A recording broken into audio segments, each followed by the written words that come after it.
Hi guys. इस video में मैं आपको स्ट्रिंग के मेमोरी कंसेप्ट समझाऊंगा। ठीक है, तो जिन सवालों के बारे में हम जिक्र करेंगे वो है स्ट्रिंग्स की मेमोरी के बारे में बात करेंगे। इंटर्निंग क्या होती है ये प्रोसेस समझेंगे, और हम न्यू का क्या इम्पैक्ट पड़ता है इसके बारे में बात करेंगे।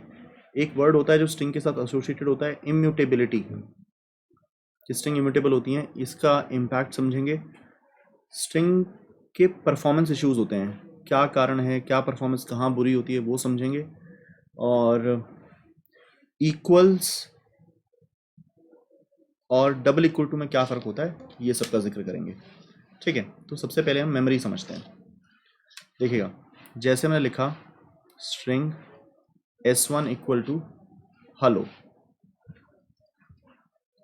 String s2 equal to hello, पहले 3 पॉइंट को एक साथ डिस्कस कर रहा हूँ।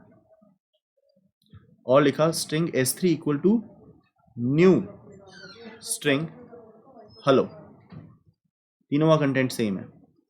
ठीक है, तीनों का कंटेंट सेम है, लेकिन मेमोरी में देखिएगा क्या होगा। सबसे पहले जब पहली लाइन चलेगी तो s1 वेरिएबल यहाँ बनेगा, और मेमोरी में ये स्टैक है, ये हीप है। हीप में एक एरिया होता है जिसको बोलते हैं इंटर्न पूल। इंटर्न पूल जब आपकी पहली लाइन चली तो जावा चेक करेगी क्या इंटर्न पूल में पहले से हेलो पड़ा है, नहीं पड़ा तो यहाँ पर हेलो क्रिएट करेगी। और लेटेस्ट इसका एड्रेस है 4K, s1 यहाँ पे बना के उसमें 4K एड्रेस डाल देगी। जब दूसरी लाइन चलेगी s2 इक्वल टू हेलो, तो जावा चेक करेगी इंटर्न पूल में क्या हेलो पहले से पड़ा है, जो कि पड़ा है, तो वो नया हेलो नहीं बनाएगी, इसको 4K ही एड्रेस दे देगी। तो पहला सवाल ये था कि इंटर्निंग होती क्या है। इंटर्निंग का मतलब कि पहले से कोई स्ट्रिंग पड़ी है ना इंटर्न पूल में, अगर आप वही दोबारा डिक्लेयर करोगे तो वो नया एड्रेस पे नहीं बनेगी, उसी का एड्रेस आपको मिल जाएगा। इस चीज़ को इंटर्निंग कहते हैं। तो आई थिंक तुम्हारा ये क्वेश्चन क्लियर है, what is interning. What is interning आपको क्लियर हो गया है कि किस चीज़ को इंटर्निंग कहते हैं। अब अगला सवाल, इंटर्निंग होती क्यों है, वाई इंटर्निंग। भाई स्पेस बचाने के लिए।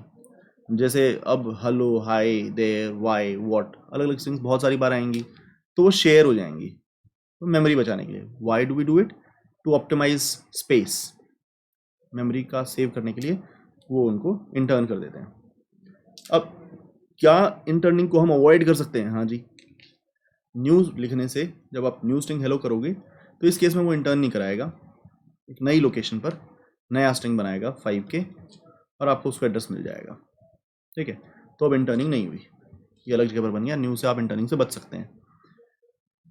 एक और कंसेप्ट होता है, उसको मैं थोड़ा छुपा रहा हूँ, उसके बारे में बात नहीं करूँगा। असल में ये 5K और 4K भी जुड़े रहते हैं किसी तरीके से, लेकिन बस इतना ही बात करते हैं कि न्यू करने से एक नई लोकेशन पर हेलो बन जाएगा। ठीक है, लाओ बता ही देता हूँ वो भी। इसमें क्या है कि जब स्ट्रिंग बनती है ना, ये 4K बना, तो स्ट्रिंग तो एक छोटा सा शेल होता है, उसका कैरेक्टर एरे कहीं और पड़ा होता है। ये कैरेक्टर एरे है, लेटर से 6K पे पड़ा है जिसमें हेलो पड़ा है। ठीक है, तो जब S2 करोगे उसको तो शेल ही ये वाला मिल जाएगा कि S1 और S2 दोनों इसी शेल को पॉइंट करती हैं, कैरेक्टर एरे तो शेयर हो गया। न्यू स्ट्रिंग हेलो जब करते हो ना, तो आपका शेल अलग बनता है लेकिन कैरेक्टर एरे अब भी शेयर होता रहता है। ठीक है, तो इसके अंदर जो कैरेक्टर एरे यूज हो रहा होगा वो यही वाला हेलो यूज हो रहा होगा। तो आई थिंक हमने अपना पहला समझ लिया कि मेमोरी कैसे होगी। पहला बनाओगे, हेलो पड़ा ही नहीं, तो यहाँ पर एक शेल बनेगा, शेल ऑब्जेक्ट, जिससे वो एक कैरेक्टर एरे को पॉइंट करेगा जहाँ पर हेलो पड़ा होगा। S2 इक्वल हेलो बनाओगे, वो देखेगा पहले से हेलो पड़ा है, तो उसी शेल ऑब्जेक्ट को आपको पॉइंट कर देगा, वही 4K एड्रेस मिल गया। न्यू स्ट्रिंग हेलो बनाओगे तो एक नई लोकेशन पे 5K बनेगा, लेकिन कैरेक्टर एरे वो वही वाला हेलो वाला यूज करता रहेगा। तो ये तीन चीजें आपको समझ में आ गई। What is interning, interning is sharing memory by strings. Why is it done, to optimize space. ठीक है, अब अगला सवाल है क्या इसके इम्प्लीकेशंस हैं, कुछ इसके कुछ इम्प्लीकेशंस हैं। हाँ जी, इसके इम्प्लीकेशंस हैं, लाइए इम्प्लीकेशन समझते हैं। तो इंटर्निंग के दो इम्प्लीकेशंस हैं। वो दो इम्प्लीकेशंस क्या हैं। पहला इम्प्लीकेशन है कि इक्वल्स और इक्वल टू से रिलेटेड है। कंपैरिजन आपको सोच समझ के करना पड़ेगा। जो इक्वल टू होता है ना, वो सिंपली एड्रेस चेक करता है, वो कभी कंटेंट चेक नहीं करता है। जो इक्वल्स होता है उसमें दम होता है कैरेक्टर बाय कैरेक्टर चेक करने का। ठीक है, तो पहला इम्प्लीकेशन इंटर्निंग का है कि आपको कंपैरिजन में कभी भी इक्वल टू यूज नहीं करना। Don't use equal to use equals, use equals. क्यों, सोच के देखते हैं क्या इससे हो जाएगा। देखिए S1 मैंने आपको बताया था हेलो है, तो यहाँ इंटर्न पूल के अंदर 4K पर एक बना जिसका कैरेक्टर एरे 6K पे पड़ा है जहाँ पर हेलो स्टोर्ड है। ठीक है, जब S2 बनाया आपने हेलो कहा तो हेलो तो पहले से बना हुआ, तो हमें 4K ही एड्रेस मिल गया। S3 को न्यू करके बनाया तो भैया कहीं 5K पर एक शेल बन गया और अंदर से वो इसी हेलो को यूज़ कर रहा है। अब कंपैरिजन के लिए अगर आप S1 double equal to S2 लिखो और S1 double equal to S3 लिखो तो क्या लग रहा है आपको, क्या आएगा? पढ़ा तो तीनों में हेलो है।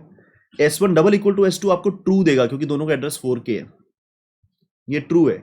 S1 double equal to S3 हालांकि दोनों हेलो ही प्रिंट करेंगे लेकिन S1 double equal to S3 false देगा क्योंकि इक्वल टू यहाँ अंदर जाके कंपैरिजन नहीं करता, वो तो यहीं के यहीं करता है। स्टैक पे 4K S1 S2 तो ट्रू, S1 S3 का डबल ये एड्रेस सेम नहीं है, हालांकि इवेंचुअली दोनों में हेलो ही पड़ा है लेकिन फॉल्स देगा ये डबल इक्वल टू। इसलिए डबल इक्वल टू से कंपैरिजन कभी ना करें। क्यों ना करें? क्योंकि इंटर्निंग की वजह से ऐसा हो सकता है कि जो इंटर्निंग की वजह से बनी है वो दोनों सेम एड्रेस पे जा रही हो, जिसको न्यू किया होगा वो अलग एड्रेस पे जा रही होगी। तो डबल इक्वल टू से कंपैरिजन ना करें स्ट्रिंग में। स्ट्रिंग में हमेशा कंपैरिजन के लिए क्या यूज करें? इक्वल्स यूज करें। क्यों इक्वल्स यूज करें? देखो इक्वल्स बड़ा स्मार्ट होता है। आप लिखेंगे S1 equals S2, S1 equals S3। तो इक्वल्स क्या करता है, पहले एड्रेस पे ही चेक करता है। पहले वो देखता है कि एड्रेस सेम है, एड्रेस सेम है तो सीधा ट्रू दे देता है। जैसे उसने देखा S1 S2 का एड्रेस सेम है तो उसने सीधा ही ट्रू बोल दिया।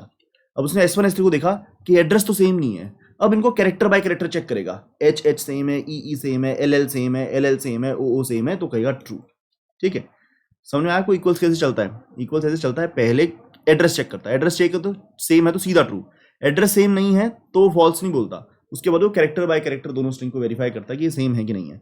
तो अगर हम डबल इक्वल टू चेक करेंगे, S1 double equal to S2 करेंगे या इक्वल्स करेंगे, दोनों केस में ट्रू आएगा। लेकिन अगर S3 की बात करें S1 के साथ तो डबल इक्वल टू फॉल्स दे देगा, जबकि हेलो हेलो ही पड़ा है, पर इक्वल्स ट्रू देगा। तो मेरा ये कहना है कि पहली इंप्लीकेशन आपकी ये है, कभी भी स्ट्रिंग के अंदर कभी भी आप डबल इक्वल टू कंपैरिजन के लिए ना यूज करें, इक्वल्स फंक्शन यूज करें। तो आई थिंक आपको मेमोरी समझ में आ गई, what is interning, why interning समझ में आ गया, न्यू समझ में आ गया, और इंप्लीकेशन 1 समझ में आ गई कि कंपैरिजन के लिए इसे ना यूज करें, डबल इक्वल टू को यूज ना करें, इक्वल्स फंक्शन यूज करें। ठीक है, अब अगर आपको ये समझ में आ चुका है तो अब मैं आपको समझाता हूं इम्यूटेबिलिटी। इंटर्निंग की दूसरी इंप्लीकेशन है इम्यूटेबिलिटी। स्ट्रिंग्स जो हैं वो इम्यूटेबल होती हैं। इम्यूटेबल का मतलब होता है उनमें चेंज नहीं कर सकते। ठीक है, और मैं ये कहूंगा कि इंटर्निंग की वजह से स्ट्रिंग इम्यूटेबल होती है। अब क्यों होती है वो समझते हैं। तो पहले समझेंगे इम्यूटेबिलिटी का मतलब क्या है, फिर समझेंगे इम्यूटेबिलिटी की क्यों गई, और फिर समझेंगे इम्यूटेबिलिटी के इम्पैक्ट क्या पड़े। ठीक है, ये 3 चीजें हम इम्यूटेबिलिटी पे समझेंगे। What is immutability, why was it done, और इसके इम्पैक्ट क्या पड़ेंगे। ठीक है, जैसे हमने इंटर्निंग पे भी यही किया था कि व्हाट इज इंटर्निंग, क्यों की गई और उसके इम्पैक्ट क्या पड़े। तो इंटर्निंग के बारे में याद करो, क्या था? स्पेस सेम होना। क्यों की गई थी? मेमोरी बचाने के लिए। इम्पैक्ट क्या था? एक इम्पैक्ट कंपैरिजन वाला पड़ा था और एक उसकी वजह से स्ट्रिंग्स इम्यूटेबल हो जाती हैं। ठीक है, तो देखो इम्यूटेबिलिटी का मतलब क्या है। पहले व्हाट इज इम्यूटेबिलिटी। इम्यूटेबल का इंग्लिश मतलब होता है कि इसको चेंज नहीं कर सकते। पर क्या ये बात सच्ची है कि स्ट्रिंग को चेंज नहीं कर सकते? तो इसमें मैं एक वर्ड बोलूंगा तुमको, reference is mutable. Reference is mutable, उसको चेंज कर सकते हैं। Instance is not. Instance is not. Instance immutable होता है। क्या मतलब है इसका? वही जो तुम्हारा डायग्राम था अभी, पिछला डायग्राम, S1 S2 S3 को भूल दो 2 मिनट के लिए, ये दोनों 4K पे देख रहे थे। ठीक है, और दोनों हेलो थे। तो अगर आप ये लिख देंगे ना, आपने S1 में भी हेलो लिखा था, ठीक है, और S2 में भी हेलो लिखा था, तो अगर आप S1 में बाय लिख देंगे तो S1 कहीं और पॉइंट करने लग जाएगा, उसमें 4K रहेगा ही नहीं, वो किसी 5K पे चला जाएगा जो बाय को पॉइंट करता होगा। तुम कहोगे सर ये क्या हुआ, ये तो फिर S1 तो फिर म्यूटेट हो गया, हेलो से बाय बन गया, चेंज हो गया। तो मैंने ये बोला कि भाई S1 जो रेफरेंस कंटेन करता है यहाँ पर 4K और 5K, रेफरेंस म्यूटेबल है, उसे चेंज कर सकते हैं। इंस्टेंस इम्यूटेबल है, इस HELLO के कैरेक्टर को आप कुछ भी करके छेड़ नहीं सकते। यहाँ पे आप E की जगह कुछ नहीं लिख सकते, मतलब कोई फंक्शन ही नहीं है। स्ट्रिंग में ऐसा कोई फंक्शन नहीं है जिससे आप ई का ये कैरेक्टर चेंज करके ई की जगह डी लिख दें, ठीक है। ये जगह जिसको आप पॉइंट कर रहे हो वो चेंज कर सकते हो। कैसे? S1 हेलो था, S1 बाय लिख दिया तो वो 4K को देखा करता था, 4K छोड़ के 5K को देखने लग गया, 5K पे बाय पड़ा है, ठीक है। तो रेफरेंस तो म्यूटेबल है, रेफरेंस तो चेंज हो गया, लेकिन ये बाय का बी वाई ई कोई चेंज नहीं कर सकता, कोई फंक्शन नहीं है। एस डॉट कैर एट से आपको कैरेक्टर मिलता है, एस डॉट सेट सेट कैर नहीं है आपके पास। आप कैरेक्टर रिमूव नहीं कर सकते हो, आप इसमें कुछ ऐड नहीं कर सकते हो, आप इसमें कुछ डिलीट नहीं कर सकते हो। ये जो हेलो है वो ऐसा ही रहेगा। तो इम्यूटेबिलिटी का आई थिंक वॉट आपको समझ में आ गया। वॉट का मतलब ये है कि यहां पर कोई परिवर्तन नहीं किया जा सकता। हालांकि ये वाला जो एड्रेस तुम किसी और को पॉइंट करना स्टार्ट कर सकते हो। तो reference is mutable, instance is not. यहां चेंज नहीं कर सकते, यहां चेंज कर सकते हैं। रेफरेंस चेंज हो सकता है, पर आपके पास कोई ऐसा फंक्शन नहीं है कि S1 डॉट तुम ऐसा कोशिश करो कि कैर एट 0 जो है उसको मैं बाय के बजाय सी बना दूं, तो यहाँ पर सी वाई ई नहीं बनेगा। ऐसा फंक्शन अलाउड ही नहीं होता। आप कैर चेंज नहीं कर सकते हो, ना इसके अंदर कोई ई ऐड कर पाओगे, ना इसमें से रिमूव कर पाओगे, ना कुछ रिप्लेस कर पाओगे। तो ये बी वाई ई है, बी वाई ई रहेगा। आई थिंक वॉट समझ में आ गया। अब वाई इम्यूटेबिलिटी, वाई इम्यूटेबिलिटी बेटा इंटर्निंग की वजह से इम्यूटेबिलिटी है। क्यों? ये देखो, ऐसा हो सकता है ना कि एक से ज्यादा स्ट्रिंग, ऐसा बिल्कुल हो सकता है कि एक से ज्यादा स्ट्रिंग दोनों हलो को पॉइंट कर रही हो, ऐसा हो सकता है। इसमें भी 4K पड़ा है, इसमें भी 4K पड़ा है, तो एक से ज्यादा स्ट्रिंग हलो को पॉइंट कर रही हो। अगर मैंने तुम्हारे पास कोई फंक्शन होता जिसको यूज करके तुम, लेट अस एक सेट कैर फंक्शन होता, लेट अस से होता, उसको यूज करके तुम इस ई को 1 पे डी डाल देते, ये HDLLO बन जाता। तो ये सही नहीं है। ये सही पता क्यों नहीं है? ये क्यों नहीं अलाउड? ये इसलिए अलाउड नहीं है, आपने S1 को चेंज किया, लेकिन S2 भी तो इसी को देख रहा है, बैठे बैठे वो भी चेंज हो जाता। क्या ये बात समझ में आई? इंटर्निंग की वजह से ऐसा पॉसिबल है कि एक से ज्यादा reference same instance of string को देख रहे हो। अगर अब ये अलाउड होता कि तुम सेट कैर करके इसका कैरेक्टर चेंज कर दो, तो सारे के सारे एक साथ चेंज हो जाते, जो कि डेवलपर के लिए सरप्राइज होता कि मैंने तो S1 चेंज की थी, S2 क्यों चेंज हो गई, ठीक है। तो इस दुविधा से बचाने के लिए उन्होंने कहा कि आपके पास कोई फंक्शन ही नहीं होगा जिससे आप इसे चेंज कर सकें। मैं स्टेप बाय स्टेप दोबारा बात करता हूँ, आप समझिए इंटर्निंग क्या है। What is interning? दो का सेम जगह पे पॉइंट करना। S1 हेलो था, S2 हेलो बनाया, वो पहले से बना हुआ उसी को पॉइंट कर गया। क्यों करते हैं? स्पेस बचाने के लिए। इम्प्लीकेशन, एक तो मैंने कंपैरिजन वाला बताया कि भैया न्यू स्ट्रिंग के केस में वो एड्रेस सेम नहीं रहेगा, तो डबल इक्वल टू यूज ना कीजिएगा, इक्वल्स यूज कीजिएगा। इक्वल्स पहले एड्रेस चेक करता है, एड्रेस बराबर ना हो तो कैरेक्टर बाय कैरेक्टर कंपैरिजन करता है। दूसरा मैंने बताया इम्यूटेबिलिटी, कि स्ट्रिंग चेंज नहीं करी जा सकती। फिर आपने पूछा स्ट्रिंग चेंज नहीं करी जा सकती, क्या S1 को हेलो करने के बाद बाय नहीं बना सकते? मैंने कहा बना सकते हैं, वो तो रेफरेंस चेंज हुआ है, वो तो आपने पॉइंट ही किसी और स्ट्रिंग को करना स्टार्ट कर दिया। S1 बाय बना दोगे तो 5K को देख के वहां पे बाय पड़ा होगा, वो तो यहाँ चेंज आया है। इंस्टेंस म्यूटेबल नहीं होता, यहाँ चेंज नहीं कर सकते। क्यों नहीं कर सकते? भैया इंटर्निंग की वजह से एक से ज्यादा स्ट्रिंग यहाँ देख रही होंगी। अगर एक हमने फंक्शन दे दिया ऐसा जिससे इंस्टेंस में परिवर्तन लाया जा सके, मैं यहाँ चेंज कर दूं तो दूसरे वाला स्ट्रिंग तो बैठे बैठाए चेंज हो जाएगा। उसने तो S1 को चेंज किया था, S2 क्यों चेंज हो गई? तो इंटर्निंग की वजह से उन्होंने कहा कि इंस्टेंस में चेंज अलाउ ही नहीं करेंगे, इम्यूटेबल रहेंगे, ताकि ये सरप्राइज ना मिले। तो this is the reason why strings were made immutable, because interning was already happening. Interning was done to preserve space. Interning तो करना ही था स्पेस बचाने के लिए। अब इंटर्निंग करने के बाद इम्यूटेबल इसलिए बनाया ताकि डेवलपर को सरप्राइज ना मिले, वो एक को चेंज करे दूसरा चेंज ना हो जाए। अब इम्यूटेबिलिटी का कोई इंपैक्ट है क्या? बिल्कुल है। इम्यूटेबिलिटी का सबसे बड़ा इंपैक्ट क्या है? इम्यूटेबिलिटी का इंपैक्ट ये है कि स्ट्रिंग्स की परफॉर्मेंस स्लो हो गई। कैसे परफॉर्मेंस स्लो हो गई? और फिर इसका रेजोल्यूशन भी ढूंढेंगे हम। एक स्ट्रिंग बिल्डर नाम की क्लास होती है जो परफॉर्मेंस को दोबारा फास्ट करती है। तो क्यों परफॉर्मेंस स्लो हो गई? परफॉर्मेंस इसलिए स्लो हो गई क्योंकि ये देखिए, मैं एक बार ये कोड आपके सामने लिखता हूँ, इसके बारे में विचार कीजिए। For int i equal to 0, i less than 100, i plus plus, ठीक है। उससे पहले एक स्ट्रिंग थी s, उसमें पड़ा था ब्लैंक, और यहाँ पर मैं लिख रहा हूँ s plus equal to i, उसमें i ऐड कर दो। तो ये लूप देखने में लूप लग रहा है on का, कि एक बार लूप चल रहा है। ये on नहीं है, on स्क्वायर है। देखते हैं क्यों। देखने में जो on का लूप लग रहा है वो on नहीं है, on स्क्वायर है। ऐसा क्यों है? शुरुआत में जब आपने स्ट्रिंग बनाई तो भैया ये लेटर से 4K पे बन गई, उसमें कुछ नहीं पड़ा। अब लूप चला, आपने उसी स्ट्रिंग के अंदर i ऐड करने की कोशिश की, i की वैल्यू 0 थी, तो भैया यहाँ चेंज नहीं आएगा, यहाँ चेंज नहीं आएगा, क्योंकि इंस्टेंस में चेंज आ ही नहीं सकता। आप क्या करेंगे? ऐड होने की वजह से एक नई स्ट्रिंग बन जाएगी। इसका डेटा उठा के उसमें 0 ऐड करके एक नई स्ट्रिंग बनाएगा नए स्पॉट पे। ये 0 वाली स्ट्रिंग बन गई 5K, और आप इसको पॉइंट करना छोड़ के उसको पॉइंट करने लगेंगे। आप 5 के हो जाएंगे और इसको पॉइंट करने लगेंगे। अब जब लूप दूसरी बार चलेगा, जब आई की वैल्यू 1 होगी, तो आप इस 0 के अंदर, आप तो चाहते हो यहीं पे 1 ऐड हो जाए, पर ऐसा होगा ही नहीं। एक नई जगह पर नई स्ट्रिंग बनेगी 01 नाम की, उसका एड्रेस होगा 6K और ये गार्बेज कलेक्ट हो जाएगा और आप इसको पॉइंट करना स्टार्ट कर देंगे। जब आई की वैल्यू 2 होगी, आपका इंटेंशन तो कि यहीं 2 ऐड हो जाता, पर यहाँ 2 ऐड नहीं होगा। एक नए स्पॉट पे 0 और 1 भी कॉपी होंगे और 2 कॉपी होगा। लेटर से उसका एड्रेस है 7K और आप 7K को देखने लग जाएंगे। ठीक है, तो मतलब जब तुम ऐड करते हो ना, what is very important to realize is, मैं बहुत सिंपल में समझाता हूँ इस लूप को। मैं सिंपल ये कहता हूँ कि आपको लग रहा है स्ट्रिंग एस हेलो था, ठीक है, और आपने उसमें S plus equal to E add कर दिया, आपने उसे हेलो ई बना दिया। ठीक है, तो क्या आपको लग रहा है कि सिर्फ एक कैरेक्टर के बराबर काम करना पड़ा है? नहीं, जो उसकी पिछली लेंथ थी आपको 6 कैरेक्टर के बराबर काम करना पड़ा है। क्यों? एस था भैया ऐसे 4K हेलो को पॉइंट कर रहा था। ठीक है, आपने उसमें ई ऐड करना चाहा, अब स्ट्रिंग तो इमिटेबल होती है, तो यहाँ तो कुछ ऐड करेगी नहीं।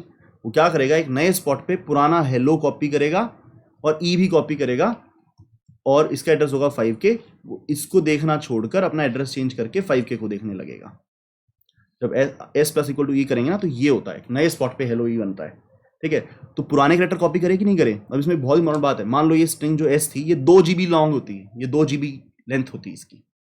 ठीक है, तो तुम कहते कि मैं तो छोटा सा ई ऐड कर रहा हूँ, टाइम क्यों लग रहा है? अरे भैया वो 2 GB का डेटा कॉपी हो रहा है और फिर ई जुड़ रहा है उसके अंदर। ठीक है, इसलिए स्लो होता है काम। तो मैं वापस से उस लूप की बात करता हूँ जो मैं आपको दिखा रहा था। हर बार नया स्ट्रिंग बनेगा। अगर स्ट्रिंग ये एस जैसे ब्लैंक होती और तुम ये लूप लिखते I equal to 0, I less than equal to N, I plus plus, और तुम एस के अंदर हर बार आई ऐड कर रहे हो, तुम तो कह रहे हो मैं हर बार एक ही चीज़ तो ऐड कर रहा हूँ, ओ एन का लूप होना चाहिए। ओ एन स्क्वायर है, क्यों है ओ एन स्क्वायर? ये देखिए, पहले ये था ऐसे, यहाँ पर ब्लैंक था, फिर जब तुमने इसमें 0 ऐड किया तो एक नए स्पॉट पे 0 हो गया और ये इसको देखने लगा। फिर जब तुमने इसमें 1 ऐड किया तो ये पहले ये 0 कॉपी हुआ और 1 ऐड हुआ, फिर इसको देखने लग गया। फिर जब तुमने इसमें आई के लिए 2 हुई और 2 ऐड करना चाहा तो एक नए स्पॉट पे 0 1 2 बना, पहले 0 1 कॉपी हुए, फिर 2 ऐड हुआ, फिर यहाँ देखने लग गया। फिर जब तुमने इसमें 3 ऐड किया तो एक नए स्पॉट पे 0 1 2 कॉपी हुए, फिर 3 ऐड हुआ, उसको देखने लग गया। तो सोच के देखो, पहली बार एक ऑपरेशन की मेहनत, फिर 2 कैरेक्टर चिपके तो 2 की मेहनत, फिर 3 कैरेक्टर चिपके तो 3 की मेहनत, फिर 4 कैरेक्टर चिपके तो 4 की मेहनत। जब n कैरेक्टर्स होंगे तो ऐसे चलते चलते आखिरी बार n की मेहनत होगी। तो ये तो n इंटू एन प्लस 1/2 होता है, ये तो n स्क्वायर है। तो ये सिंपल सा लूप, एक सिंगल फॉर लूप लग रहा है, पर ये single for loop O N का नहीं है, ये single for loop O N square का है। क्योंकि आप पहले पिछला डेटा चिपकाते हो और फिर अपना कैरेक्टर लगाते हो। तो पहला कैरेक्टर चिपकाने के लिए 1 की मेहनत, 1 कैरेक्टर चिपकाया, फिर 2 कैरेक्टर चिपकाए, फिर नए जगह पे 3 कैरेक्टर चिपकाए, नई जगह पे 4 कैरेक्टर चिपकाए। इसके बजाय अगर ये होता ना यहीं पे 4 डल रहा है तो हर बार एक ही कैरेक्टर चिपका रहे होते, तब होता है ये सिंपल।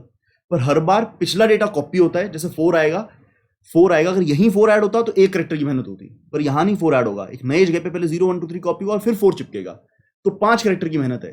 तो हर बार जो पिछली लेंथ थी उतनी मेहनत करनी पड़ती है आपको। तो इन सबका सिग्मा लोगे तो ये sigma n into N plus 1/2 होता है। ये लूप देखने में n का है पर ये n स्क्वायर का है। ठीक है, मैं उम्मीद करता हूं अब आपको ये सारी बातें समझ में आ गई होंगी। परफॉर्मेंस स्लो क्यों होती है, कैसे है, ये सब समझ में आ गया होगा। आपको समझ में आ गया होगा मेमोरी कैसे है, मेमोरी इंटर्निंग और न्यू समझ में आ गया होगा कि भैया S1 बना रखा था, हेलो को पॉइंट कर रहा था, S2 अगर नया बनाया तो वो भी हेलो को पॉइंट कर जाएगा। ये वाला डायग्राम, S1 हेलो को देख रहा था, उसके बाद S2 हेलो बनाया तो S2 नया नहीं बनेगा, इसी को देखेगा। S3 हेलो बनाया तो वो नई जगह पर बनेगा, वो नई जगह पर बनेगा। ठीक है, हालांकि मैंने ये भी बताया, एक छोटी सी चीज़ और ये भी बताई कि ये तो शेल होता है, असल में तो हेलो नाम का एरे पड़ा होता है, और ये जो नया बना है इसका सिर्फ शेल अलग है, एरे तो ये भी वही यूज़ कर रहा है। ठीक है, फिर हमने इन 3 चीज़ों के बाद देखा कि व्हाट इज इंटर्निंग। इसी इफेक्ट को इंटर्निंग कहते हैं कि नया S2 बना और पहले से हेलो पड़ा तो उसी पे पॉइंट करा दिया। क्यों करते हैं? स्पेस बचाने के लिए। इंप्लीकेशन क्या है?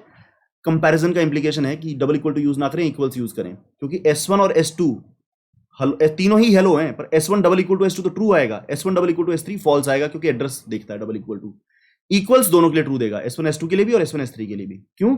इक्वल्स पहले एड्रेस पे देखता है, एड्रेस पे सेम ना हो तो कैरेक्टर बाय कैरेक्टर चेक करता है, तो हमेशा कंपैरिजन इक्वल से करें। ये पहली इंप्लीकेशन है। दूसरी इंप्लीकेशन इंटर्निंग की निकली इम्यूटेबिलिटी, कि यहां चेंज नहीं कर सकते, यहां चेंज कर सकते हैं। Reference is mutable, instance is immutable, यहां चेंज क्यों नहीं कर सकते?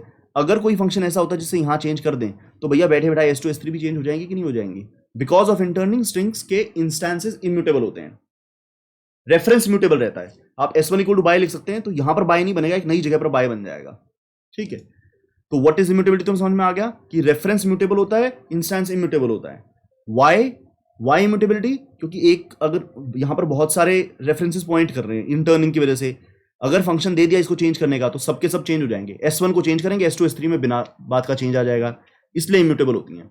इंपैक्ट क्या पड़ा इसका, परफॉर्मेंस स्लो हो जाती है, जो मैंने तुम्हें अभी भी दिखाया कि जब आप लूप के अंदर ऐड कर रहे हो तो तुम्हें लग रहा है वो ON का है, लेकिन वो हर बार, मतलब मैंने सिंपल सी ये बात बोली कि 2 GB की स्ट्रिंग है, उसमें एक सिंपल एक कैरेक्टर ऐड करो, तुम्हें लगा एक कैरेक्टर ऐड किया है, O1 का ऑपरेशन है, ON का ऑपरेशन है, पहले वो 2 GB कहीं चिपकेगा, फिर उसमें ई जुड़ेगा। ठीक है, तो आई थिंक तुम्हें मेमोरी के कंसेप्ट यहाँ पर समझ में आए होंगे स्ट्रिंग के। अब इन कमियों की वजह से हम एक नया क्लास सीखेंगे जिसका नाम होता है स्ट्रिंग बिल्डर, और फिर उससे आगे के सवाल बनाएंगे। मिलते हैं अगली वीडियो में। Thank you very much.